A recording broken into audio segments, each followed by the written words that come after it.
Bloomberg Audio Studios. Podcasts, radio, news. Bob Michael at JPMorgan. We're going to try to get him in here. You have an outlook out there, and I see an outlook of price up, yield down. Is that the outlook at JPMorgan? Yes, it is. We're off to a fantastic start for the third quarter. Probably not a repeat of the second quarter with all the volatility, right? But some expectation of the Fed bringing rates down by the end of the year. Is in the bond world, is there fear of missing out? Is there FOMO among bond buyers?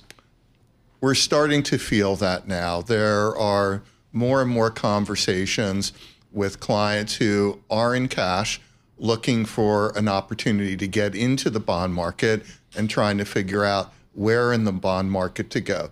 There's still a ton of money in money market funds and in cash accounts, deposit accounts, checking accounts, savings accounts. The last time we looked, it was over $21 trillion, which was a new high.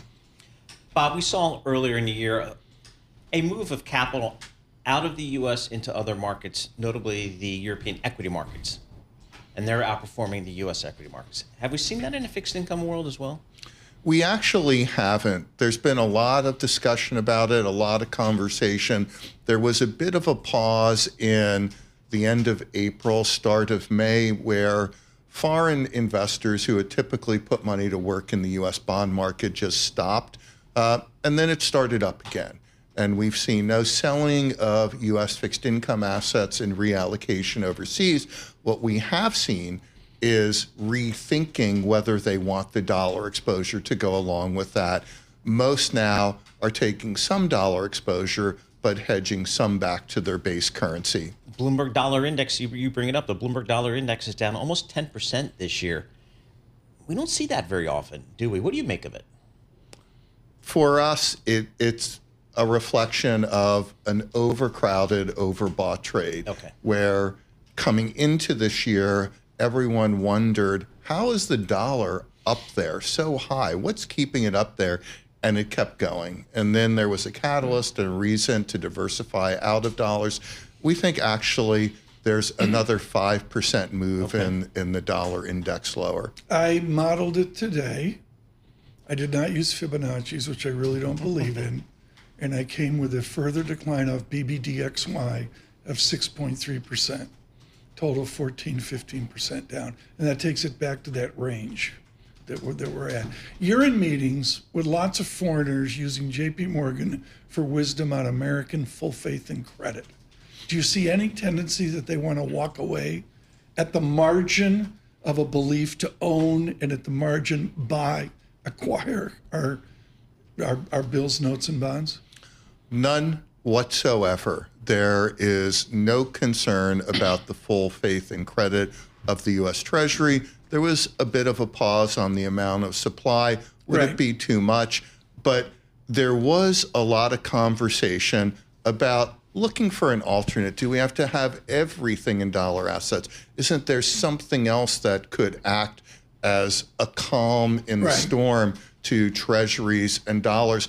I think that's why you've seen gold, and we should see continued support of gold. We should also pay attention to what's going on in Sintra, Portugal this week, where the ECB has some meetings. I'm surprised you're not there. Exactly. I mean, is Casman there? Do you know what? I wish I was there. It looks beautiful. I wouldn't be surprised if Bruce is there. Yeah, but Cas, that's the way it rolls. But it's an opportunity for them to try to establish more of a leadership role here. When you were studying Greek and Latin at Penn, I'm sure you looked at the x-axis, probably in all three languages, but the answer is, okay, they want to buy U.S., but they adjusted their maturity perspective because of all the fun and games we're going through?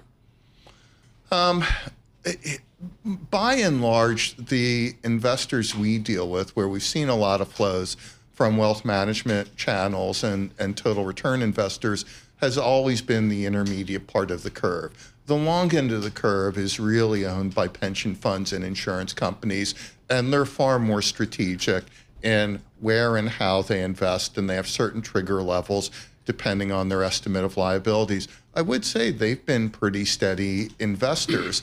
In the current environment, it feels like there's no sponsorship for the long end of the curve. You usually get that when you have the Fed bringing down rates. Let's not forget, when we get to the point in the cycle, hopefully years from now, when the Fed is hiking rates, then curve flatteners will be in vogue again, and then there will be buying of the long end. Paul, can I help this morning? Please. Price up, yield down. Pretium octum proventus diminutum. Oh my goodness. Hike. I mean, what do we Latin. do? Okay. That's what Michael, he goes out on the floor when the world's blown up, starts talking Latin at JPMorgan. I'm a big fan of Vatican II, which did away with Latin. Was that Google Translate? And I'm sure I butchered it. Exactly. Bob, how much credit risk do we take here? I think I'm not hearing anybody talk about recession, so shouldn't I be taking some credit risk here? Absolutely. You get concerned about credit risk when you think you're headed into recession. It makes sense. Recession, by definition, is lower corporate profitability. The most levered companies have to go some sort of restructuring, defaults go up. You get widespread de-risking because everyone's concerned where the defaults could occur. We've been trained every other time there's a backup in credit spreads, you buy it if there's no recession. And we saw that earlier when credit spreads got to about 450 on high yield, and then suddenly there was a break in tariffs and probabilities of recession went down, and suddenly here we are through 300 basis points on high yield. All right, you're CIO and head of Global Fixed Income, Currency, and Commodities Group. So I'm going to ask you about commodities. Gold, higher. What are we doing with gold here? Why are we all not owning gold? Well, actually, we think you should. Okay. We think of all the options for an alternate safe haven, a counterbalance to risk. Treasuries are out there. High quality bonds are out there. Investors are adding those. Gold is another one of those generally accepted vehicles. We expect to see more buying. I mean, it's just amazing what's going on. Is that just Chinese banks and Chinese consumers buying it, or is there something else going on with gold? No, it's developed market central banks have been adding to their gold reserves. Its wealth management platforms have been talking to clients about holding some gold. It's not only a safe haven, it's also a reasonably good hedge against inflation. And just in case we get into next year and suddenly all the liquidity in the system gets ignited and inflation rears its ugly head again and stays, then gold will be a pretty good hedge. Bob, this is the way we roll with Bob Michael at JPMorgan. Good morning on your commute across the nation. Good morning, 92.9 FM in Boston. I did a log linear regression of the Bloomberg Corporate Total Return Index, get a little more yield. And I went back 30 years, and it's stunning, the recovery off the gloom of a couple years ago in price.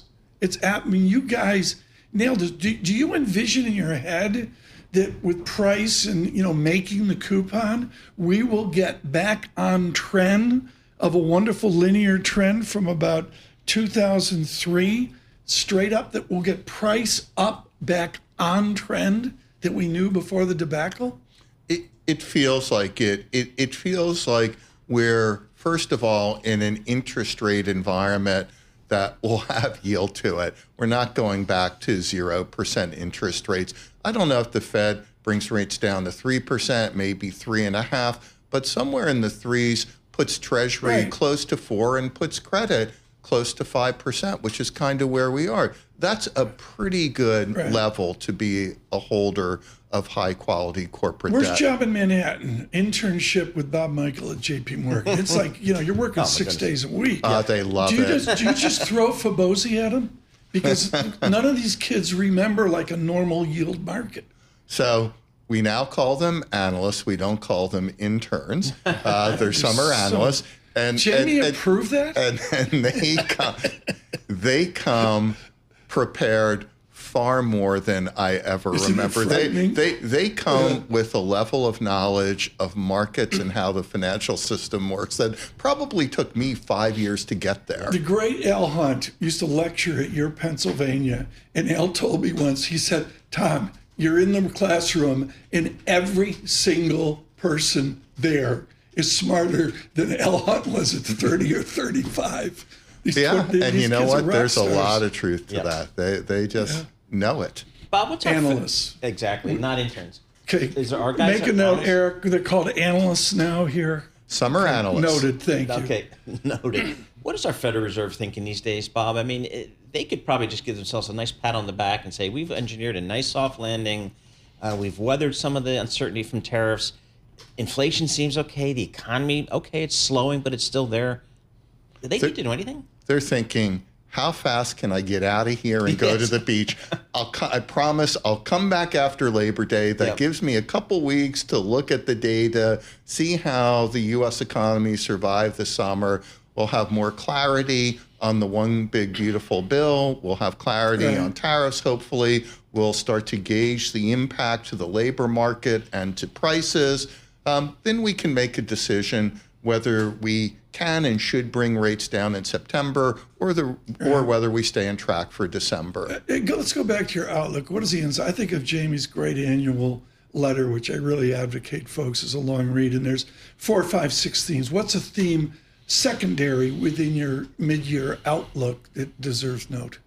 Well, I think within that is a view that we're heading into an environment that's more normal, that existed pre-great financial crisis, when there is a demand for capital because there's a productive use for capital, and there will be a cost for that capital, and it won't be zero.